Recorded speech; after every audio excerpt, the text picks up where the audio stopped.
We're going to continue today our study of forgiveness, and we're going to start in Matthew chapter 18. There's quite a bit about forgiveness in Matthew 18. So let's start in verse 15. Matthew 18:15, and I'm reading in the ESV. If your brother sins against you, go and tell him his fault, between you and him alone. If he listens to you, you've gained your brother. But if he does not listen, take one or two others along with you, that every charge may be established by the evidence of 2 or 3 witnesses. If he refuses to listen to them, tell it to the church. If he refuses to listen even to the church, let him be to you as a Gentile and a tax collector. Now here's what Jesus goes on to say. He's talking now about the power of your words. Truly I say to you, whatever you bind on earth shall be bound in heaven. And whatever you loose on earth shall be loosed in heaven. Again I say to you, if 2 of you agree on earth about anything they ask, it will be done for them by my Father in heaven. For where 2 or 3 are gathered in my name, there am I among them. It's very easy to forget who we are and how much power we have with our words. I find this very interesting that he says if 2 can agree on earth about anything, which means if you are a husband and a wife, or if you have a friend, and you can agree that this is something that you want to happen, there's extreme power in that agreement.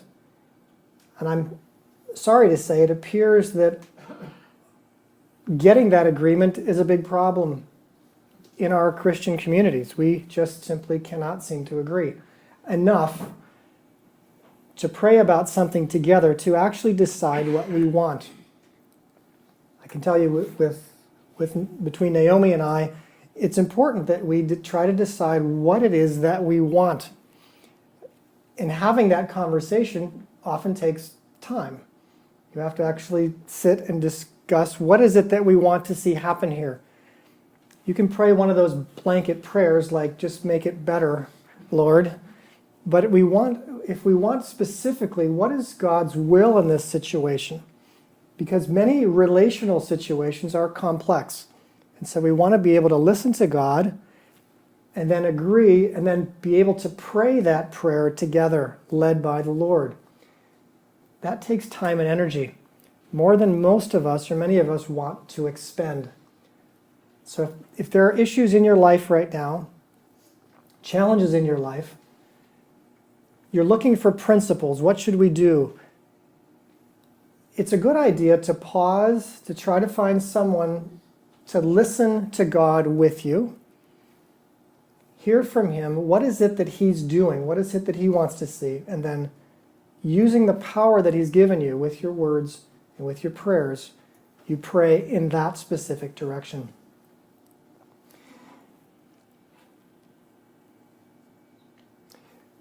And now we're going on to verse 21. Then Peter came up to him and said, Lord, how often will my brother sin against me and I forgive him? As many as 7 times. Jesus said to him, I do not say to you 7 times, but 77 times, or 70 times 7. And then he tells this story about forgiveness. Therefore, the kingdom of heaven may be compared to a king who wished to settle accounts with his servants.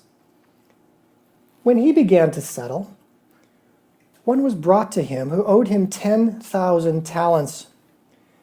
That's several $million. And since he could not pay, his master ordered him to be sold with his wife and children and all that he had, and payment to be made. So the servant fell on his knees, imploring him, have patience with me, and I will pay you everything. And out of pity for him, the master of that servant released him and forgave him the debt. And when that same servant went out, he found one of his fellow servants who owed him 100 denarii. And seizing him, he began to choke him, saying, "Pay what you owe." So his fellow servant fell down and pleaded with him, "Have patience with me, I will pay you." He refused and went and put him in prison until he should pay the debt. When his fellow servants saw what had taken place, they were greatly distressed. And they went and reported to their master all that had taken place.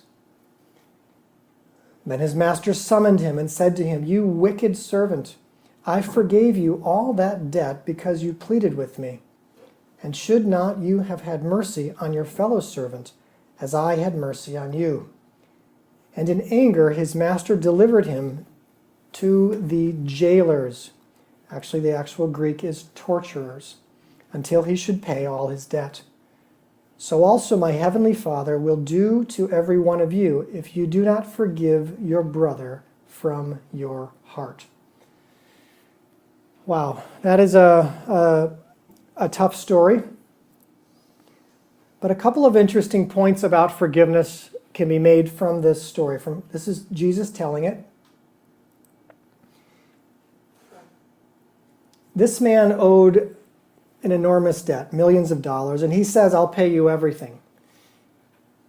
He wasn't actually telling the truth. He had no resources to pay that kind of a debt. Nonetheless, the king forgave him. And then he goes out and he finds a fellow servant who owes him a much smaller amount than he owed, but 100 denarii is not a small amount. A denarii is a day's wages. So this is a little over 3 months' wages. I'm not sure what you consider 3 months' wages. That's a quarter of the year. That's a quarter of your yearly salary. That's not a small amount.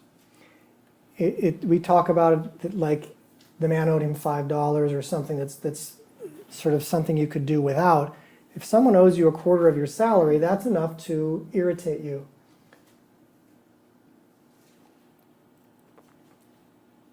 But something happens here that the servant seizes him and begins to choke him. There's an anger that's developed here that's more than just the money. And what we started talking about last week is when people take something from us or owe us something, there's the debt that they owe us, but it seems to do something else to us. It seems to trigger in us feeling of devaluation. And so this person comes along and takes some money from you. Maybe it's worth 3 months' wages. So let's say it's $12,000, $20,000, whatever you consider 3 months' wages. So initially there was a trust here, obviously, and that's why you were hoping you were going to be paid back, or you were pretty much counting on it. But as you're looking over to this person to pay you back, and you realize now that they are not going to pay you back, they keep promising it, but they don't have it, or they don't even seem to be working to get it to pay you back, you start getting angry. Because it's not so much the debt anymore, which has given you sort of a negative over here. It's actually decreasing your value. Every time you think about it, you think about the money, but what registers in you is that they don't respect you. And many of us have grown up in situations, in families, where we did not get a lot of respect. We were one of the kids. Parents probably loved you, they were busy, but you were just one of the kids. They provided for you, but when it came time to express your opinion, for many of us, children should be seen and not heard. They weren't really interested in understanding you. They were really interested in you and your behavior and you obeying them so as not to cause them inconvenience. So we have people who end up being people pleasers. You're used to pleasing people. And this goes to the attachment system. Attachment and authenticity often are traded. You have to attach to your parent. You have to have their love or their pleasure in you, certainly in the early years. So whatever they say, you learn at 1, 2, 3, 4, 5 years of age. There's certain things that you shouldn't say and certain things that it's okay to say. Specifically, it's okay to say whatever they want. And so you begin to not say the things that you really feel, and you begin to play a role. You begin to people please. Certainly there's a time in your life when it was not safe not to please the adults around you. That in order to attach, in order to feel valued, because if you start feeling the anger of the parent and they dismiss you, they detach from you, that feels like death to a child. So you have to attach. You're vulnerable. You need to attach. You need to bond. And so in order to do that, you may start playing a role. You may become the yes man or a yes woman. Everything is yes, and you just try to please. But if you're ever irritated about something, you sublimate. You don't express those feelings. What often happens then is later in life when you feel misunderstood or disrespected. It's not a conscious feeling at 5 years old, but ultimately you sense that your parents or your caregivers are not interested in you, they're only interested in their program. And that to you feels devaluing, but you have to attach, and so you continue to play the game. But later in life, when someone takes something from you and you feel this value again, this anger can come back up. It's probably been there all along, but you were not allowed to express it. Your value, you sense very acutely that your value has dropped. And so the anger at this person often is even more than it should be. It overtakes you. This man he'd just been forgiven his debt in Matthew 18, and he's choking someone else. Obviously, there's some very deep anger that he has, that somehow that this money that was taken from him devalues him. The other thing that this does is it essentially can take over your whole body and mind. In your mind, you want to get this money back because this money actually has your value tied up in it. Getting the money back is actually going to raise your value, and you're walking around with a low value.